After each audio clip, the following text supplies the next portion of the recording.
and welcome in for our weekly Wednesday 9 a.m. highlight. I'm Ira Winderman from the South Florida Sun Sentinel. He's Kurt Helin from NBCSports.com and Pro Basketball Talk. And this is RedRecover.com, Inside the Paint, our weekly look at the Miami Heat and around the NBA. And Kurt, I want to start somewhere where it's familiar discussion weeks also and get your thoughts. Honestly, just, again, feel free to chime in on our chat board also, because to me, this impacts the fans maybe more than anyone. The Heat are coming off, I'm going to say, an impressive win in Indiana, because I feel like the fourth quarter still should start when that game ended. I think it was 87-82. So it was a win. You take it and you move on. But the Heat are coming off a win. They're here tonight in Oklahoma City to take on the Thunder, who certainly have enough talented players to beat you. Sitting here going, you know what? Feeling good about the Heat. They got the Thunder next. They got the Rockets next. They got the Spurs next. They might actually return home with a 500 record and be well positioned. And then I get the news that Jimmy Butler is sitting out here tonight in Oklahoma City for knee injury recovery and rehabilitation. Kurt, we spoke about this last week, and you mentioned that some players, it's necessary, it's better for the team, and it's better overall. When you saw the news that Jimmy Butler is sitting out for a team desperate to get back to 500, for a highly winnable game, where you can make a case now with Gilgeous-Alexander that the Thunder will have the best player on the court tonight. What's your take on this sort of Jimmy Butler and getting this time off this early in the season with the day off between games, although I will say it does start a back-to-back? First off, as much as I love Jimmy, the way Gilgeous-Alexander is playing, the Thunder might have had the best player on the floor regardless. All right, and he's Kurt Helin, and you can reach him at that little Twitter handle below his name. Yeah, exactly. It's not personal. It is a concern because you talked about second night of a back-to-back. They've got the Rockets, right? Yes. Rockets won a couple in a row, playing with some emotion for their coach. And then you get the Spurs, who have won a couple in a row, and Devin Vassell, and you guys know, like Vassell and Kendrick. Like suddenly these aren't rolling over. You're catching these teams at a time they're still trying to win games and still focused. And like you said, they need to find wins. And I look, I don't know what's going on with Jimmy's knee, but like this is not a team that can afford Ira to just. We talked about it last week. Where's the urgency? Where's the we gotta win a whole bunch of games in a row right now? Yeah, and again, they're a below 500 team. They're number 10 in the Eastern Conference. I know they're only 3 games out from number 4 or 5, and they're that close and that competitive. But Kurt, especially because someone like you who does ratings around the NBA and looks at the overall teams, let me ask you this question. If I take Jimmy Butler off the roster, just he's not part of the Heat, just saying hypothetically here. So I'm telling you, I have a Miami Heat roster highlighted probably by Bam Adebayo, Tyler Hero, and 36-year-old Kyle Lowry. In the NBA hierarchy of 1 through 30, the Miami Heat with Jimmy Butler, where would you put this team? Wait, without Jimmy Butler? Without Jimmy. In other words, saying on a night he sits tonight, so let's pretend Jimmy's not part of the Heat. Then where would you put the Miami Heat? High 20s? Like 22, 23, 24, somewhere there. They're just a bunch of guys. They're just Julius Randle running out there with R.J. Barrett and Fournier and just, and Brunson. They're just a team. I think, well, there's 2 factors here. And I'm going to be honest because we don't always get the full story. And I'm going to be talking to Eric Spoelstra at shoot-around in a couple of hours. I think this is purely a Jimmy Butler decision. I think this is Jimmy Butler assessing the schedule. And Kurt, you know how this goes. You've been in a gazillion pregame and shoot-around conversations. Oh, yeah. You will talk to a coach and he'll give you, no, this is the team doctors who in consultation and the coaching staff got together and we decided that it's in the best interest of blah, blah, blah, blah, blah. And I've always used this on my radio takes here with Big O and RedRecover.com Inside the Paint and my Acura of Pembroke Pines reports. I would love the concept of a lie detector on these shows, on these interviews, almost like as if the needle's behind them and we could see the truth. Because that's what they're saying. I think Jimmy is protecting his own self-interest. I think he's concerned at 33 about playing back-to-back games. And I think it's a Jimmy Butler thing more going to the team also for this reason. Often you sit out the second night of the back-to-back. You go all in. Jimmy did this last time in Memphis. He went in. Now, they lost to an undermanned team, but he did his part in that game. Then he sat out the next night, and they lost to the Detroit Pistons. Typically, that's what you do. You play the first, you sit the second. However, The second this time is in Houston, Texas. That's where Jimmy is from. That's his hometown area, a little outside of town there in Texas. And I think that's basically a more meaningful game for him than being in the city that maybe shouldn't even have an NBA franchise, but I digress. Okay, so all of that said, do you think, because I think this is the height of hubris, if I take out Jimmy and I take out the Heat medical staff, and I'll ask you this, because you've been around a lot of great coaches, you dealt with Phil Jackson out there in LA, do you think the coaching staff wanted to sit Jimmy Butler tonight? I'd be shocked if they did. You're right, by the way. And this is frankly different than what Phil Jackson dealt with, even though Kobe kind of had his own guys. Right. Today's players, especially the elite players like Jimmy, not only do they have their own guys, but those guys just have so much more sway. Just so much more sway. And they kind of dictate. And whether you're talking about, I mean, you guys saw it in Miami with LeBron. LeBron has his guys, and to LeBron's credit, he shows up when he's healthy. Like he plays, but like he's got his guys. All these guys, Kawhi, all these guys got their guy, and they listen to them first. And I think that they dictate to the teams way more than I think people realize what's really going to happen here, and the players control the pace of this. I'm with you. I cannot imagine the coaches looked at this lineup and schedule and situation and said, "This is we're going to bring Jimmy back in Houston, but for the day, everybody else's legs are now tired. Bam's going to have played a back-to-back, and everybody else, Tyler." Yeah, that's where I want to go next with Kurt Helin from Pro Basketball Talk and NBCSports.com is this. If Jimmy's getting tonight off here in Oklahoma City at 33 years old, should I assume Kyle Lowry's getting tomorrow off in Houston at 36 years old? Should, probably, yeah. I mean, I would guess. I mean, and that, by the way, might be a team decision as much as a Kyle Lowry decision. I think we all know this season, he's been fine. He's been okay, yes. But they haven't been the guy they needed, and they need to protect and ideally get more out of him, but at least protect what they've got going forward. Yeah, and now here's the other part of the equation. So I think Kyle Lowry does sit tomorrow, especially if the Heat get a win tonight here in Oklahoma City against the Thunder. I think it makes it easier, although I think it's a very dangerous game to play when you're still under 500, the win one, lose one, win one, lose one, because you keep meandering along, and all of a sudden you get to the point of desperation come February, March, where no one gets any time off. I think that's dangerous. Do you think, and I don't, but I'm going to throw it to you because you've also dealt with a lot of young impresarios, let's say, in this league. Do you think guys like Bam Adebayo and Tyler Hero go, what the F? Like, wait a minute. We're out here busting our ass every day. We're trying to develop reputations as winning players. We want to be seen more nationally. We don't want our games taken off national television. And yet, here's the Heat without Jimmy Butler. Maybe tomorrow, here's the Heat without Kyle Lowry. Bam is busting his ass. Last game, I think it was 18 and 15 rebounds in Indiana. He is sick of anyone trying to insinuate that Miles Turner is better than him. Miles Turner was selected for the World Cup team by Greg Popovich ahead of him, and Bam never forgot that. So that was a meaningful game for him in Indiana. But if Eric Spoelstra is fire and brimstone about how every game matters, if Eric Spoelstra is talking when he can about having his Hunger Game practices where the point these guys are exhausted after a practice is after a game, and then guys get nights off, it just seems to me that while we're dealing in South Florida here with football and guys busting through injuries to get out there and help be an offensive lineman to protect Tua and doing whatever it takes, and you have basketball guy, and admittedly, Kurt, it's an 82-game season. Yeah. But is that good for team building? No, and it's not good.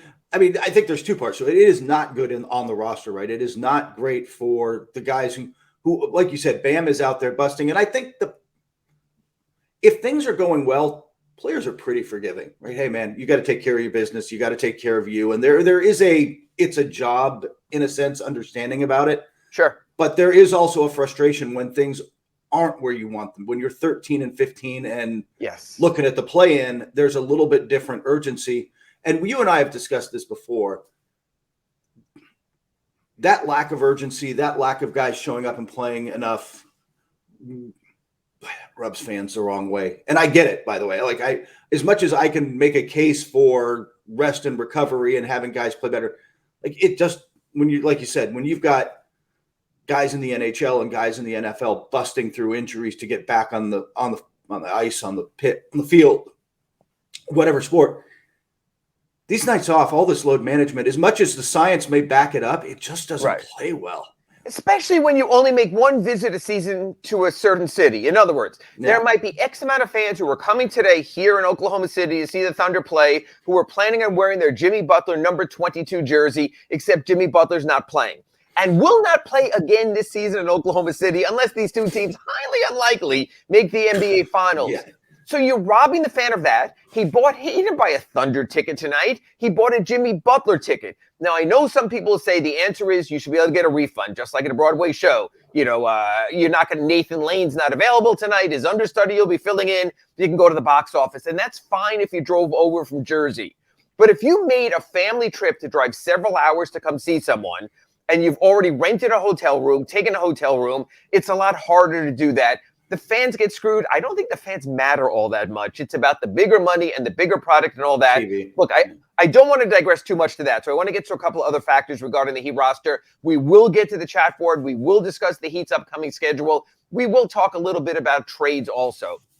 Kurt, we're at a point now with the Miami Heat where Max Strus has been very up and down is starting to win over up lately. 3 of 12 game the other day in Indiana. Did hit a big three-pointer in the fourth quarter that helped. Duncan Robinson did not play. Duncan Robinson played Saturday when Max Strus was benched for the second half. I believe it was about more than performance. Eric Spoelstra wouldn't say anything, so I'll just leave it at that for now. When you look at this Heat roster, you have two financial decisions here. Financial decision number one, you're paying Duncan Robinson $90 million. He has 3 more years left on his contract. You are getting nothing out of it. Should you be showcasing him? Should you be giving him another chance? Part number two, Max Strus is going to be an impending free agent come July. Players, seems like no matter what kind of seasons they have, if they've ever been in a rotation, they get paid somewhere. So you might have a decision whether you're going to have to pay Max Strus. I don't want to say Duncan-like dollars, but even if it's Caleb Martin-like dollars, 3 years, $21 million, something like that. If you're the Heat, knowing what you know about those two situations that I just laid out, knowing you're trying to, even with Jimmy sitting out tonight, win every game, Kurt, how would you and how do you think the Heat should handle the Strus-Robinson situation? I wrote about this in my Ask Ira, posted it at sunsentinel.com this morning. Curious to get your thoughts. I think you kind of got to start giving Duncan a little more time for 2 reasons to me. A, yes, you'd like to showcase him for a trade. Frankly, I'm not sure the market is out there. We'll see. We'll see what's out there. But if he's buried on your bench, it becomes impossible, right? Like, well, if they're not playing him, why am I taking him on? Like, at least remind everybody, like, if he has a couple of good games, he gets a 5 for 7 from 3 kind of night. People are like, oh yeah, remember he can shoot the rock. And at least there's a conversation to be had there. The other part of it is, it's just when you watch this team right now, something needs to shake it up. Something needs to happen. And it doesn't necessarily have to be a trade, but switching some rotation, some lineups, whether, we've talked a million times, we can have the conversation about Tyler Hero off the bench again, because I've kind of come around to that. Yes, we will next. But you've got to do something, and Duncan is something. Right. And so give him a shot. Like you've got 17 people, I guess, with the 2 ways, but you've got a 15-person bench for a reason. Over the course of 82, you got to lean into it a little. Yeah. And I think Duncan merits at least that get out there in the second quarter shot, maybe hits 3 in a row, sparks your team, lets you know you're comfortable for the game. The other team notices, maybe a scout from another team notices that, hey, this is the spark we need. The Heat won last year because of three-point shooting. They were the top three-point percentage team in the NBA. They're down to like 25 right now. It is mostly the same players. And the crazy thing about this is Caleb Martin is having a career year on 3. Tyler Hero is at about the same percentage he was last year on a much higher volume now, playing as a starter. All the ancillary guys. Duncan Robinson is down. Max Strus is down. Gabe Vincent is way down and injured now as well. So you have that coming into play. I want to get into the second part. I know we're coming up to a break soon on redrecover.com Inside the Paint, but wanted to talk about this on the first segment. I'm going to be honest. I've spoken to people around the Heat. I've spoken to other media, and we wait to get into shoot around. I floated the idea. I wrote about this in the Sun Sentinel today. The Heat's bench is awful. They are 30th or 29th or 27th in almost every bench stat. Bench shooting percentage, bench win ratio, win shares. Just every stat you can come across, they're right near the bottom. Last season, they were right near the top.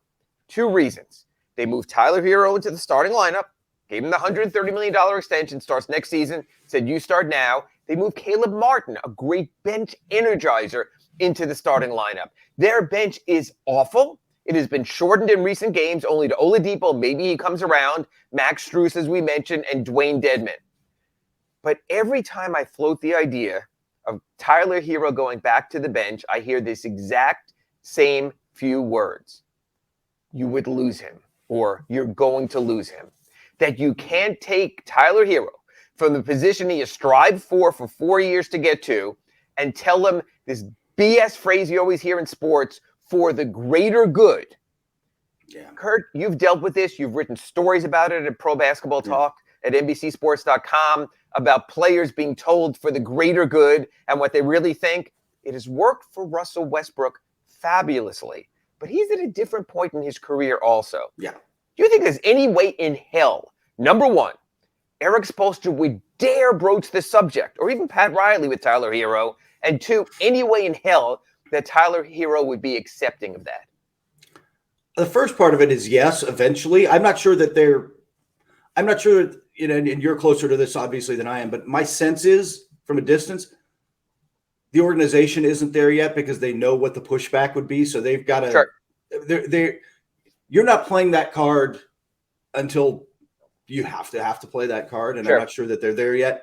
But the second part of that, I'm not sure Tyler, and I think it's just young and he's ego. Like you said, it's one thing to get Russell Westbrook or somebody. There are very few Manu Ginobili's or Kevin McHale's or guys who are in their prime and willing to come off the bench. That's really the exception to the rule. And it took a year and a half to get Russell Westbrook to realize that, and it took some big games off the bench for Russell Westbrook to accept that could be it also.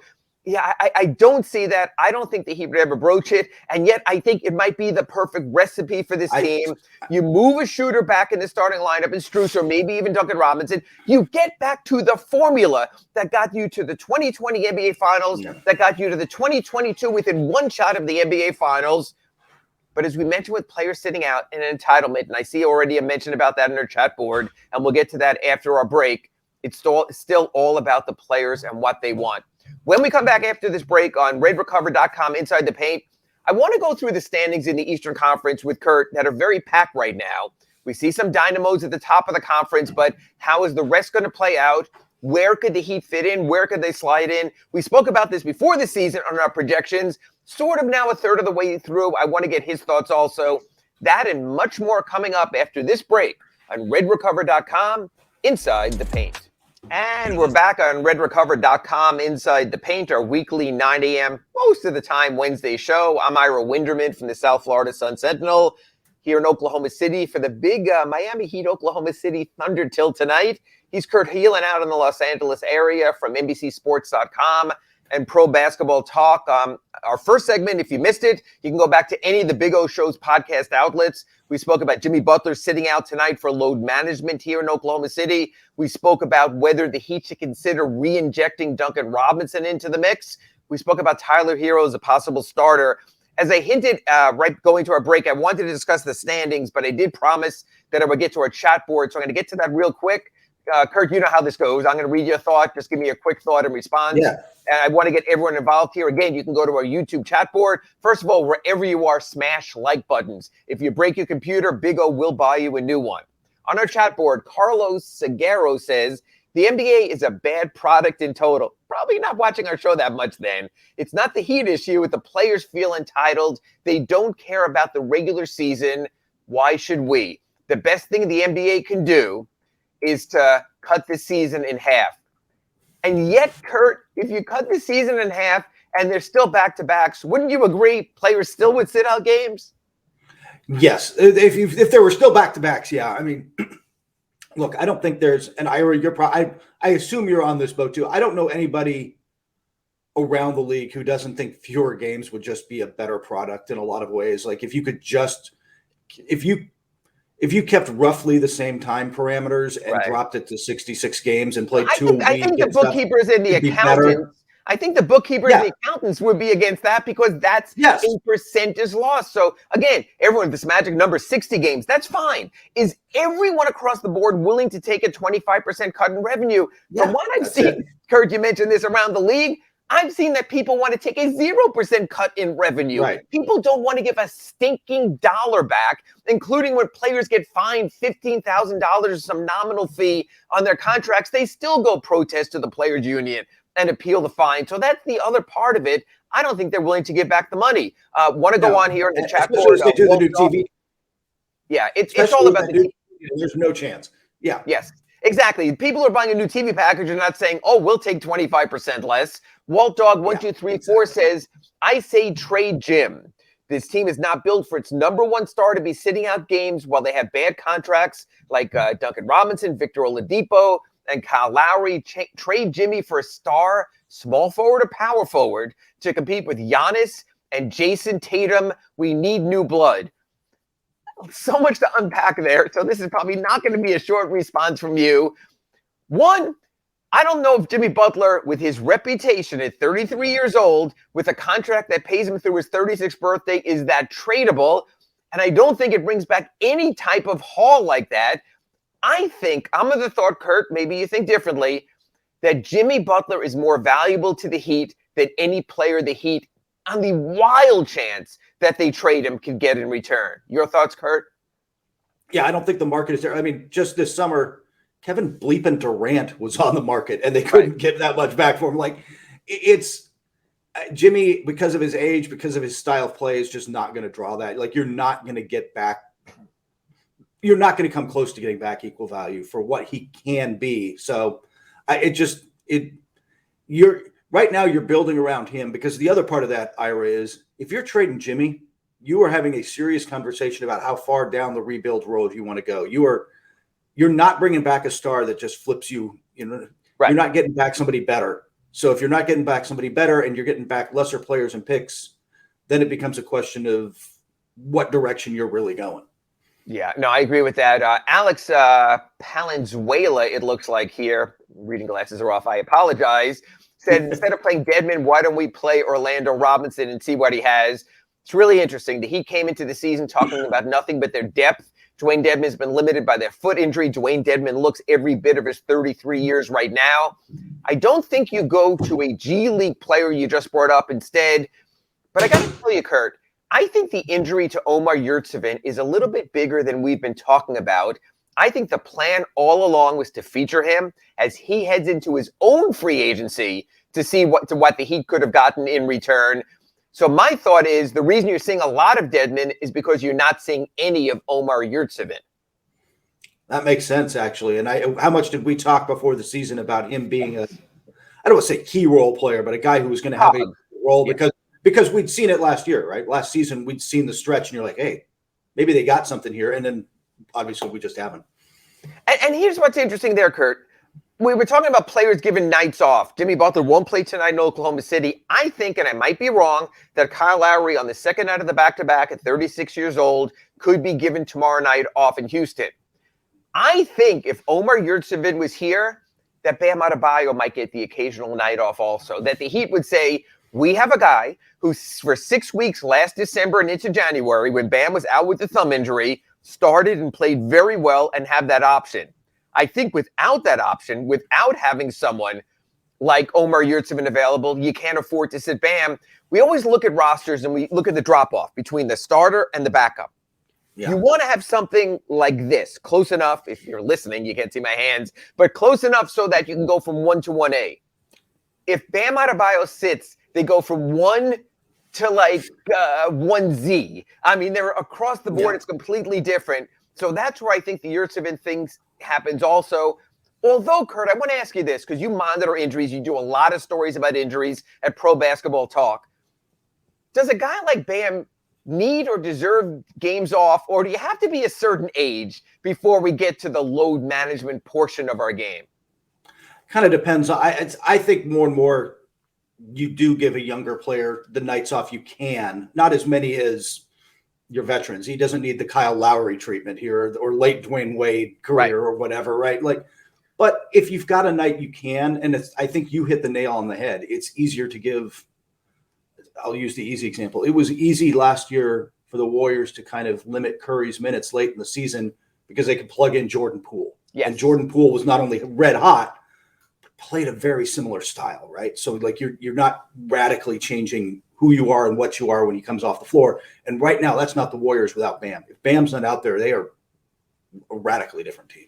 Alex also chimed in, said Tyler belongs in the starting lineup. The Big O chimed into that. Manu Ginobili also belonged in the starting lineup, Alex. The difference is, I think once they gave the carrot to Tyler by starting him in the preseason, by starting him in the regular season, it's hard to undo that.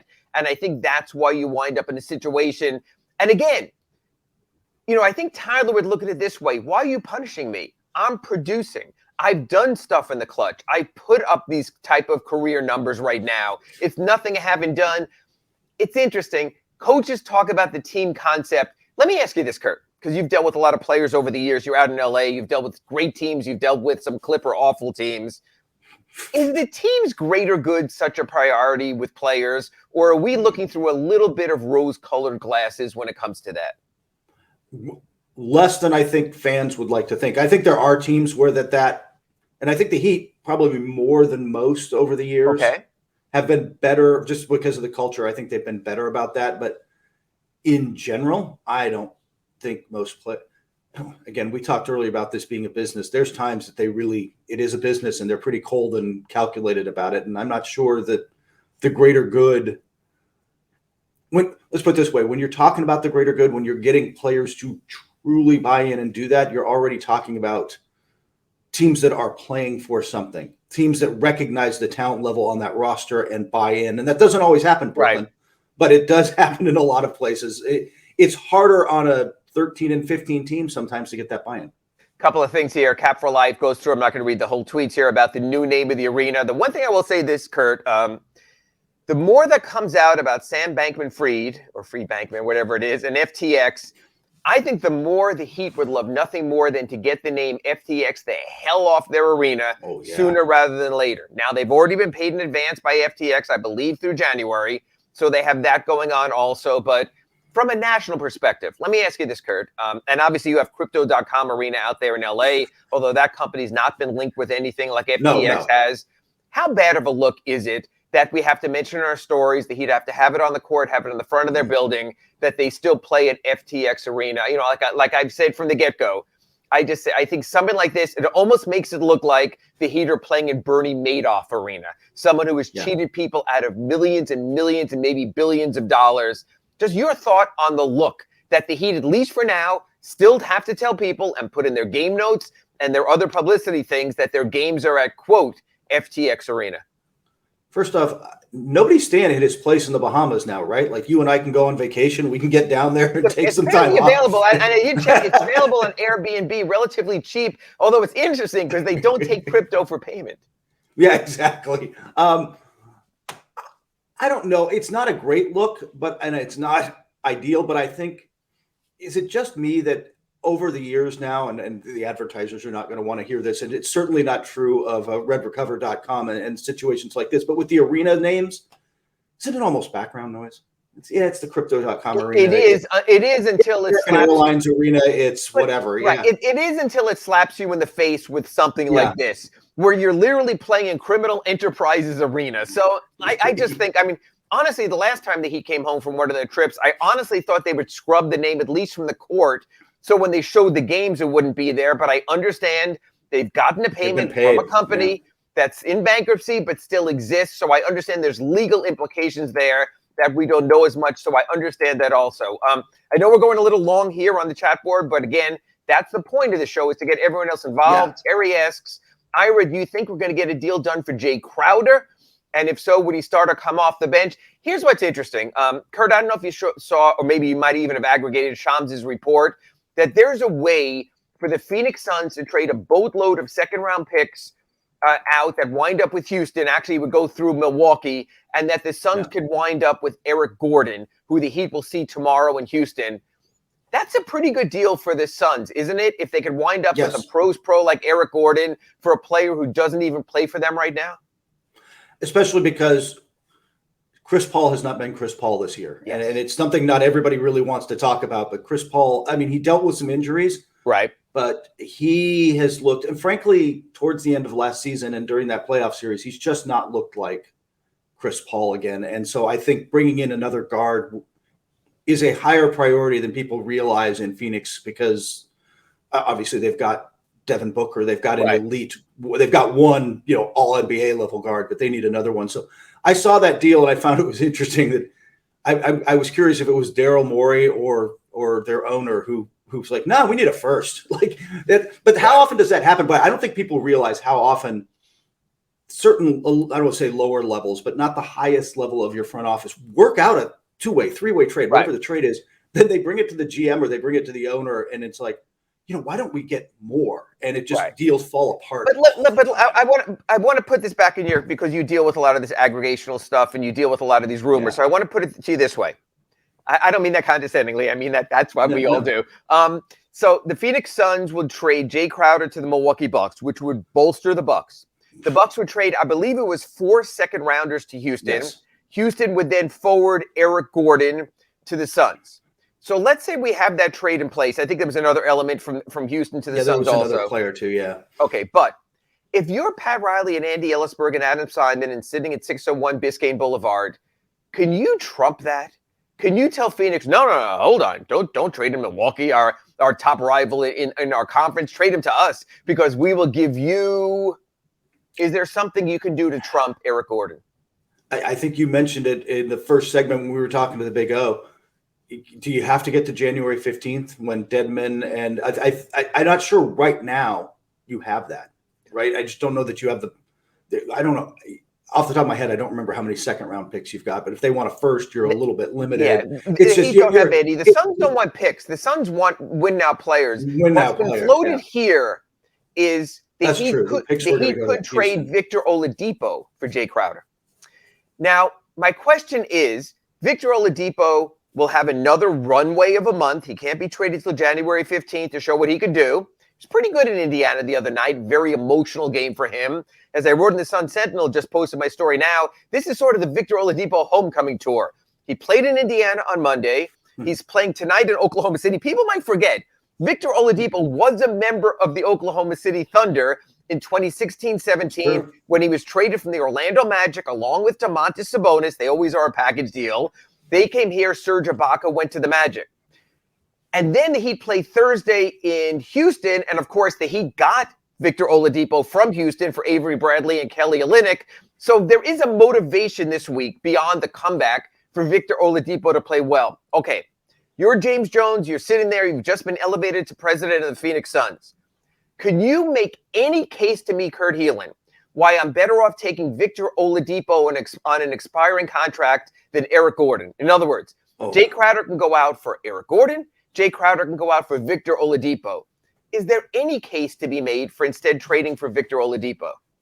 He's going to have to prove it a lot over the next month because I just trust Eric Gordon more to be there night in and night out right now. Despite he's had some injury issues, he's been up and down, but I mean, how little we've seen of Victor over the last couple of years would make me hesitant to bring him in, like you said, to a team they're not thinking about 3 years from now too much. They're thinking about this year. So, I mean, can Victor help them right now? That's where the ramp the next month and even these weeks matter, right? Like he needs to go into that arena and put up some games where if you're going to be able to trade him, he has to have some games, kind of what we were talking about with Duncan, right? He's got to pop a few eyeballs. Well, let me ask you another question then. If that's the case and Victor Oladipo has a good month for the Heat and you're an over-the-cap team and you have his bird rights, which would you rather have from a Heat perspective? A re-emerging 30-year-old Victor Oladipo or Jay Crowder when both will be impending free agents? That's a good question. I might still go I might still just go Crowder because of the positional need. Positional need. Okay. And I'm on board with that. Look, folks, I know I said we're going to talk about the standings in this segment, but this is what we want the show to be. We want it to be interactive. Yeah. We want to answer your questions. We're getting up at the ass crack of dawn. Kurt, 6 a.m. on Mondays out there in LA. Me today starting at 8 a.m. here in Oklahoma City. So after the break, I promise, unless your questions are really good and we go in another direction, talk about the East standings as we do when we wrap up our redrecover.com Inside the Paint show every week. Talk about the Heat upcoming schedule. Keep those cards and letters coming. If we can't answer them, Big O will. And we'll be back right after this break.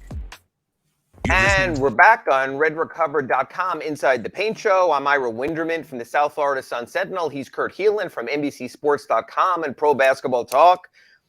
We got through a lot, and we haven't gotten through everything I thought we would at this point, but I think that's good also to sort of get a sense. I did mention we'll get to the Heat schedule at the end of the segment. Wanted to talk to Kurt about the Eastern Conference standings, where the Heat are right now. They're in that coveted number 10 spot in the last play-in playoff berth now at 13 and 15. Kurt, I always do this exercise, and I think I've mentioned this on the show before, to try to say what teams are out. In other words, okay, to get into the play-in, you have to be at least a top 10 team. The teams below the Heat right now are the Bulls, the Wizards, the Magic, the Hornets, and the Pistons. Do you think any of those teams can move back into a top 10 spot? Or do you think we're seeing what we usually see around this time of the season? Teams sort of settle in and realize a little bit more of who they are and what they are. I think the Wizards and Bulls could, in theory, like put together a run. I don't think they're world beaters, but I mean, get into the play-in. I don't think is wildly out of range for either of them. You know, both of those two teams come up a lot in trade rumors too. So yes. We'll see what happens at the deadline, but both of them I think are capable. I mean, you've still got Bradley Beal, you've still got and Lauri Markkanen's played shockingly well this season. I mean, Kristaps Porzingis, right? Kristaps Porzingis. Yeah. Well, Markkanen has too, but that's a different story. Sorry. Sorry, yeah. And the Bulls, and again, we'll see what they do at the deadline, but that's still Zach LaVine. Like, that's still a talented team, man. Yeah. So it's possible. I don't love them, but that's possible. I think Chicago's a mismatched roster. I think they paid such a cost for Vucevic, and they have a free agency decision there that I could see them being sellers. I think the Wizards realize, and they're at that crossroads again, where you cannot continue to sell mediocrity to Bradley Beal. I know he signed the extension and technically is locked in, but I think we know that players who sign those extensions with the agreement that the teams will get better, when they don't, usually get a little bit of a latitude to then choose to go somewhere else, sort of like Kevin Durant said he wanted. The Wizards are 11-17 right now. They've had some bad losses. Yeah. I just think they're a very uneven, awkwardly constructed team. I will say this. I think the Pistons, now that Cade Cunningham is done, as we spoke about in our first segment, are clearly in sell mode, with Bogdanovich being really exactly what they wanted when they made that trade with the Jazz earlier before the start of the season with Kelly Olynyk. They got him to be a chip to get more draft choices. I think that happens. I think the Hornets are a go-nowhere franchise with a roster that is middling from the get-go, dealing with LaMelo Ball injuries. I think the Magic have 9,000 forwards, but I don't see them going anywhere without any guard play. I think those could be your 5 teams. Then I want to get into what now currently is the play-in group. The Hawks are 14-14, and just like I couldn't understand them any other season, I have no idea where they're trending. The Pacers are 14-14 after a very good start. They're coming down to earth. They lost to a Nets team that played no one on Saturday. They lost to a Heat team when all it took was 90 points, and they would have won the game on Monday. They're questionable. The Raptors are teetering, and I think have been teetering since the start of the season, weighing what Masai is going to do. Keep the core, trade the core, blow it up, continue the pattern of what they did when they moved off Kyle Lowry. So when we look at the other play-in teams right now, the Hawks, the Pacers, and the Raptors, where do you see Hawks, Pacers, and Raptors trending in weeks ahead? Hawks are trending down. There's chemistry issues in there. And you know, I know some of that got out publicly, but it's that you watch a game, watch the body language of that team. I just don't think they're going anywhere. The Pacers got off to that hot start, but I've never totally believed in them. And don't you look at that roster if you're them and think, man, we got these young guys with Therese Halliburton and Ben and think, man, that's the future. And I don't know. I would think that that's where they're going, but that's never where their ownership goes. So who knows? But I don't think they're a threat really. So, and I suddenly went blank on who the other team was in that group, but none of them are blowing your doors off. Like the Heat should be better than all of them. Right. The Raptors to me are always a question because I still look at that team when everyone's healthy and you have Siakam and you have Anunoby and Anobi. I always get that wrong the first time. And Anobi, and you have Fred VanVleet. You still have talent, and of course, the rookie they had there at Florida State also. You have the talent to win now. I could see them shooting up the standings also of that group. Yeah. I will say this. If I'm Pat Riley and the Miami Heat and Mickey Arison, I'm worried about the Pacers more from this standpoint. You put Victor Wembanyama on that team with Benedict Mathurin, with Tyrese Halliburton, with the talent, even if Miles Turner comes back as a 4 who puts alongside, the Pacers could be the best team in the Eastern Conference for years to come if they win the lottery because their base of youthful talent is as good, arguably, as anyone in the East. So I almost want the Pacers to make the playoffs just so they can't win the lottery. So that's the group with the Heat now locked into that play-in round, 7, 8, 9, and 10. Let's go to the next 3 teams up here, 4, 5, and 6. The Nets are what I said they would be, what Big O said they couldn't be, and you were a little bit on the fence. They are a red-hot team. They have won 4 in a row. They're 8-2 in their last 10. They're 17-12 and 4th in the East. Kurt, has your thoughts changed? Could this work? Is this just a hot streak? Will Kyrie still have his moment where he disappears for 2 weeks? Or are the Nets a legitimate first-round home playoff team in the Eastern Conference? I still am just not sold enough that they'll be able to sustain this. I mean, I don't think we've ever questioned that the talent is there. That's never been the issue, but I will need to see more from them. I just don't. I don't know. I fully haven't bought in on them the way I bought in on other teams because I just keep waiting for the other shoe to drop. Maybe I'm wrong because, and maybe we're having this conversation in February and I feel differently, but until then, we'll see. I'm in on the Nets because I think what they needed to have is what they're having now, a taste of success. And once they have a taste of success, I think buys in, hey, this is possible.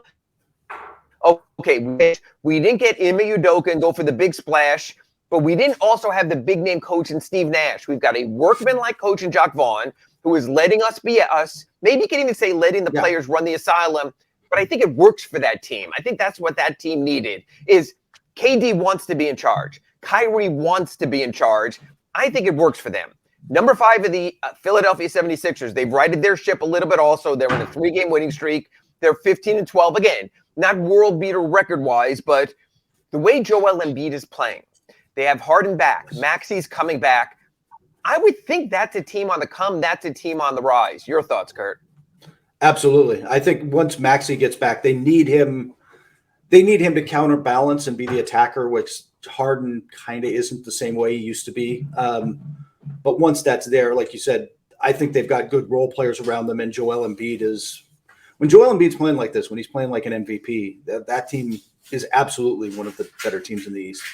Yeah, I would agree with that. Number 6 is a team who all of a sudden thinks they're great again. I don't know if there's more of a roller coaster team in the Eastern Conference this season than the New York Knicks. Yes, they are on a 4-game winning streak. Yes, they were above 500 at 14-13.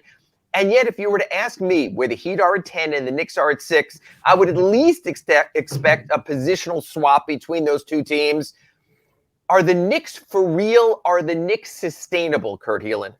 I don't think so. I think this is just a hot streak. I think that I just don't believe in them I don't believe in the way that roster is built. It was good as Jalen Brunson has been. He's frankly been everything they could hope for from them. RJ Barrett's not the guy. I don't think you can count on sustained production from Julius Randle. Hey, Evan Fournier is available if you're looking for trades. Well, no, I don't want to get. I just don't love them. I want to get to that because the one thing that's remarkable, and you know this because you read all over the country, and the Knicks always lead the league in trade rumors because they have a massive media market there, and that's what sells papers and that's what generates clicks. So right now, the Knicks have all these players that, hey, you can get our great players. Evan Fournier and his bad contract is available. Emmanuel Quickly and his moments apparently are available. And then the one I laugh about here is, oh, Cam Reddish might be available in a trade. As if Atlanta wasn't saying the same thing last year when they couldn't get rid of him quick enough. Yeah. Do Evan Fournier, Emmanuel Quickly, or Cam Reddish get you anything? And I ask this from almost a particular perspective, Kurt Helin, who is based out in L.A. For a Lakers team looking for a little bit of a jolt, do any of those three create any interest for the Lakers? The Lakers have long had and Pelinka has long had a fascination with Reddish. And I think there's some positional need for them on the wing, but I don't think, like you said, he's been in two places and he just doesn't move the needle. Atlanta looked at their options and said, we want DeAndre Hunter. He's getting showcased now, but he doesn't really break Thibodeau's rotation in a meaningful way. I don't think he moves the needle for the Lakers, but I don't think he moves the needle for much of anybody right now. And maybe he's one of those guys who needs to sign in, I don't know, we'll say Orlando, somewhere where he could just get minutes and prove that he's more than that. And that's true because Orlando's a team like that. When you're not playing to win, a Bull can get his numbers because he can't play defense, but it doesn't matter. You're just featuring players. I understand that. I want to go to a team I think is in their own category. The Cleveland Cavaliers are third in the East right now at 17-11. They're 5-5 in their last 10. They're leveling off a little bit. They have this unbelievable swing in their record. They are 12-2 at home at Rocket Mortgage Fieldhouse, or whatever they're calling it these days, Quicken Loans Fieldhouse. They're 5-9 away from home. Is this a team, do you think, that could hold on to home court in the first round? Or is this a team, if he really do think they have a move and can get to home court in the first round, might be able to pass? I kind of think they're going to hold on to it because they defend. I think that with that front line, with Mobley and Jared, and by the way, Jared Allen's, I think it's sneaky important to them, and you could see it when he was out. Suddenly their defense was not nearly as good. But I think ultimately, as long as they stay healthy, they hold on. Donovan Mitchell's had a little bit of, like you said, he's had some up and down moments, but all in all, I still think they've been the third best team in the East. Yeah, I'm still not sold on a young sort of what I always call a glad to be here team. So I remember last year we saw the Bulls were up a little bit last year. The Cavaliers are up a little bit last year. I still think it's too early to make a judgment there. You certainly might be right. Then there's the class of the East, the cream of the crop. You have the Bucks number 2 at 20-7. They are 8-2 in their last 10. You have the Celtics leading the conference at 22-7. They are 7-3 in their last 10. They're winning at home. They're winning away, 11-2 at home, 11-5 away. Are either of these teams, I'm going to be honest, I know we're a Heat show here at redrecover.com every Wednesday at 9 a.m. Are these teams catchable by the Heat? Are these teams just simply far better? Remember, it was only a year ago. The Heat finished in first place ahead of both the Celtics and the Milwaukee Bucks. The Bucks were eliminated earlier in the playoffs. The Heat were within a game of beating the Celtics and going to the NBA Finals. Or are those two teams just on their own tier? Regular season, they're on their own tier. And right now, I know the Celtics had a couple of losses this week when they ran in the Clippers and Warriors, teams that are comfortable going small and switching. And then sure. I watched them in person. I'm going to let you guys in on this. Blake Griffin may not be the best defensive center that's ever played the game. They miss Al Horford and Robert Williams something fierce. Yeah. But they're getting Robert Williams back. But they're going to get Robert Williams back sooner rather than later. And remember, Kurt, last season, Boston made its run when Robert Williams moved into the starting lineup. Yeah. And I actually asked Joe Mazzulla about that. I'm like, hey, these switchable, comfortable teams, these teams that are comfortable being small and switchable like the Warriors and Clippers gave you some trouble. He's like, we need to work on that, but it's not a problem when we're healthy. And I think he's right. No, I agree with that. I think the Celtics are going to get better. I think Brogdon's going to fit in, get a chemistry there. I think when Robert Williams comes in, they could really maneuver that rotation to be both a big team, non-switchable, a smaller team, more switchable, play against big men. I think Milwaukee's been almost pacing itself to this point. And I think the mere fact that they've been mentioned with Jay Crowder shows management is still willing to do even more, to take it to a higher level. So I think those teams might have sort of distanced themselves. Before we get to the week ahead, and man, we filled the show. Going to go back to the chat board really quick. Don't think I can get to all of these. I'll try to go as quick as I can. Trying to figure out now where we left off. Walt brings up the point. He says the Heat should go young and start playing their younger players and move off their older players. One, the Heat don't do that. Two, I think it's too early. Your thoughts, Kurt Helin? Way too early. Way too early. I mean, that's throwing in the towel a little bit. And as we mentioned, this team can climb. It's not that far from being solidly in the playoffs. And when we said, hey, the Bucks and Celtics are running away with this thing, I can tell you they don't want to see the Heat in the playoffs, a healthy Heat team. The Miami is a team better built for the postseason. And like they would rather not face those teams, so I don't.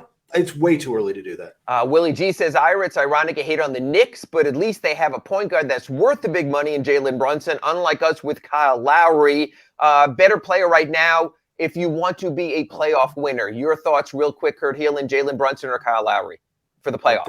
Brunson right now. I think it's just he's younger. And I think it's just where he is in his career, he's in a better spot. Okay, not sold on the Cavaliers, but sold on the Heat being able to turn it around. Come on, Ira. The Cavs are better. That's from Willie also. Kurt, I think you agreed with that. You expect the Cavs to finish ahead of the Heat? Yeah, I still think. I mean, maybe the Nets catch them, but I still think they finish. They're going to be home in the first round. So, some lucky media members are going to get to go to Cleveland for a week. Walt disagrees. He says he thinks the Heat can pull it together. They know what they have, so I guess we'll see. We always try to end our RedRecover.com Inside the Paint show every Wednesday, looking ahead at the schedule. Got a couple of minutes here, so let's go ahead. Tonight, Miami Heat, no Jimmy Butler against the Oklahoma City Thunder. Thunder have leveled off a little bit. Your thoughts, Kurt Helin? Still a winnable game, but somebody's going to have to match up on SGA. Don't let him he'll put up 30 and 12, and it'll hurt you. You've got to find a way to slow him. Yeah, it's interesting. Caleb Martin will start a power forward for the Heat, but I would not be surprised at all if he's the initial defender and Shai Gilgeous-Alexander. Yeah. He's their best defender. That's what they brought Caleb Martin back for. This will be another case where positions won't matter. The Heat, they'll take care of something else. They'll have someone lay off Lou Dort, not worry about him. We've seen opposing teams do that. I agree. What I thought would have been, even on the second night of a back-to-back, sort of a cake game, we're seeing different now. The Houston Rockets, who have every reason to play for the lottery, are playing very well, including a victory earlier this week over the Milwaukee Bucks. And I believe last night they beat Phoenix also. I mean, you can't get two better back-to-back wins. Jalen Green showing he's the kind of player who has a real future here. I mean, you look at Steven Silas, what he's gone through with the loss of his father, came back to coach yesterday. Second night of a back-to-back, I think that he might sit Kyle Lowry. What do you think on that game? A little bit of a toss-up. I'm with you. Normally I would say that's a Heat game, but they're playing with some fire, some emotion right now. Look, even the worst teams in the league have NBA players, and sometimes the schedule comes down to when you catch teams, man. Yes, and right now you're catching the Rockets and Spurs at a better patch for them. And you're catching the Rockets off a day off. You're catching the Heat on the second night of a back-to-back. And I just don't see the desperation from the Heat of a team trying to get to 500 and winds up sitting players. No Jimmy Butler today. Quite possibly no Kyle Lowry tomorrow. Even with Gabe Vincent not on this trip, and even with Drew Smith being cut in favor of Orlando Robinson, I wouldn't even know if Kyle Lowry doesn't start who the point guard would be. I assume you'd move Tyler Hero to the one and bring Max Strus in. Not optimal. Last game of the week before we talk again next week. San Antonio Spurs in Mexico City, 5 p.m. NBA TV on Sunday. Do you think the Heat have revenge on their minds after being humiliated by the Spurs last week? Or do you think that's mitigated by the travel of this international game and, as you know, all the ancillary stuff that goes on with these NBA international games? I think it's more the latter. I don't know that there's revenge as much as fans would like there to be during the regular season. I just think it's a business trip. But we'll see how the Heat handle that business. They should be the more mature, seasoned, experienced team that handles all the distractions that come with a game in Mexico City. But I don't know, Ira, can you handle the distractions of Mexico City? Hell, I'm going home. I ain't drinking none of that water, but that's another story for another day. He's Kurt Helin from Pro Basketball Talk, NBCSports.com. I'm Ira Winderman from the South Florida Sun-Sentinel. This has been RedRecover.com Inside the Paint. But right now, the Big O Show rolls on.